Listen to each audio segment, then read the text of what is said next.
Welcome back. We are here with Anthony Purcell, his mother, Micki, who is here. We're joined by his trainer. But before we get into talking with Jillian here for a second, we have a pre-recorded message from somebody that you guys have worked with, and we wanted to share that with you and talk about it on the other side. So take a look. Hi, my name is Erica Predom. I'm 28 years old. I'm a mother of 2 boys. I was in a really bad car accident 5 years ago where I broke my neck, got a spinal cord injury. My experience at Project Walk Atlanta was nothing but amazing. The trainers were great. I trusted them completely, which is difficult to do when you're so vulnerable, being paralyzed. So I'm very, very thankful for that. A number 1 goal that I have going on right now is trying to figure out a way to be able to drive again, so that way I'm not having to rely on other people. I can just get that part of my independence back. Micki and Anthony Purcell, I just wanted to say that I am very, very thankful for everything that you guys have done for me and you guys are doing for me and all the plans that you guys have in store for me. I'm just really thankful for everything that you guys do. You guys are great. Thanks. Micki, how does that make you feel? Fabulous. Yeah? Yep. Anthony? Awesome. I love it. Yeah. I mean, it's awesome. You're making a difference, and that's what matters, right? I mean, when something, Absolutely. that's the part of the tragedy that's turned to triumph for you guys. And that's why we created the foundation to help other people, so. Yeah. Well, you're doing it with some wonderful help, and Jillian Feather is here, and she is, you guys have a long, not long, but you guys have a very firm relationship. Yeah, absolutely. Tell us a little bit about what you do and how you fit into Anthony's life.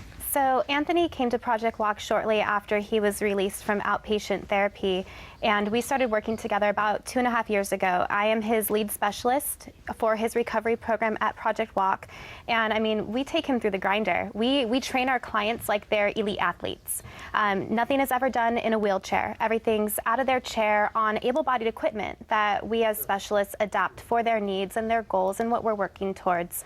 And you know, Anthony, I mean, you should see this kid bench press. He's supposed to be paralyzed from the neck down, and he's got the upper body better than most able-bodied people.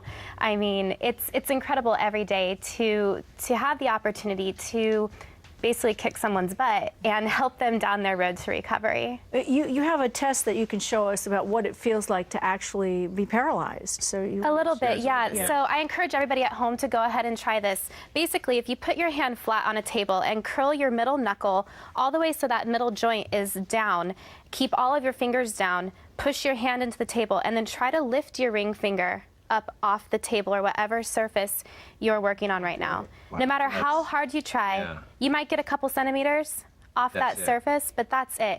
And you keep trying and you struggle. You're looking at it. And you're looking at it. Move. Yeah, and it just won't move. And this is a very, very small example. Wow. And some people can even feel, but they can't move. Some people can move, but they can't feel. There's so much involved with a spinal cord injury when that nervous system is altered. It's so traumatic, you know, that like Anthony was saying earlier, everything in your daily life is basically altered and changed, and you're relearning everything. So no matter how hard you try, sometimes you just can't create that movement, and that's where we step in, and we're trying to retrain the nervous system to regain function below the level of injury. We have some footage we want to share, and as we take a look at this of you guys working together and some of the stuff that you put them through, the paces. Tell us a little bit of what we're seeing here. This is part of what I refer to as the miracle happening. Yeah, so I mean, this is vigorous exercise. It's intense activity-based therapy. He's going through full body activation, trying, pedaling a spin bike. It's not as simple as, you and I would just jump on a bike and be able to do that. He has to think about every single little movement. It's not just standing. It's, oh shoot, am I gonna biff it? Am I gonna fall forward when I stand? Do I trust this person who's asking me to stand? I mean, push-ups, check that out. That's how long, how many, what are we talking a day? How much time is spent doing this a day? Usually about 2 to 3 hour sessions, and most people come to our facility 3 to 4 days a week, really dependent upon what they can afford financially, because insurance does not cover what we do. This is a non-traditional therapy, and insurance companies don't feel it's that important to get somebody out of their wheelchair or give them their quality of life back or their independence back. It's not just about walking. It's about brushing your teeth. It's about eating a hot dog for the first time again. It's about hugging your baby girl when she's sitting on your lap. It's about those things. Walking, we're always working towards that, but it's those small milestones along the way that we really focus on because this is a long road to recovery. Your goal to walk again, is that what you set out, and was that too lofty? At first, well, I mean, I believe that at first everyone's goal is, hey, I want to walk again and stuff like that. But what I believe, truly, and she'll vouch for it, is you have to take the small goals because those goals mean the most. And that you need to basically impress yourself. If I go to the gym and I'll sit there and I'll work out and I'll work my tail off, and one little thing impresses myself, or if I'm proud of myself just for the littlest thing, then that will make, my day. It's awesome. So, if you just go in there, work your tail off and, just keep being as strong as you could possibly be. There you are working. Well, look at that. This is this is when you're taking Oh yeah, that's me your taking first steps. Yeah. These your first? I'm back. We are here with Micki, who is here. But before we have a pre-recorded message from somebody that you're with, and we wanted to share that with you. 8 years old. My mother. I was in a really bad crash. My neck, got a spinal cord injury. My walk Atlanta was nothing but the trainers were completely, which when you're so involved, I'm very thankful for that. A number one goal that I have going on, I'm trying to figure out a way to build that way. I'm on other people. I can part of my independence. Anthony Purcell, I just wanted to say thankful for everything I've done for me and you guys are doing for me and have in store for me. I'm just really thankful for everything that you guys do. You guys are great. Thank you. Micki, how did Yep. You're making a difference in that. That's the part of the tragedy that's turned to triumph. Created the foundation to help other people. Well, you're doing it with some wonderful. Jillian Feather is here, and you guys have a very firm relationship. Yeah.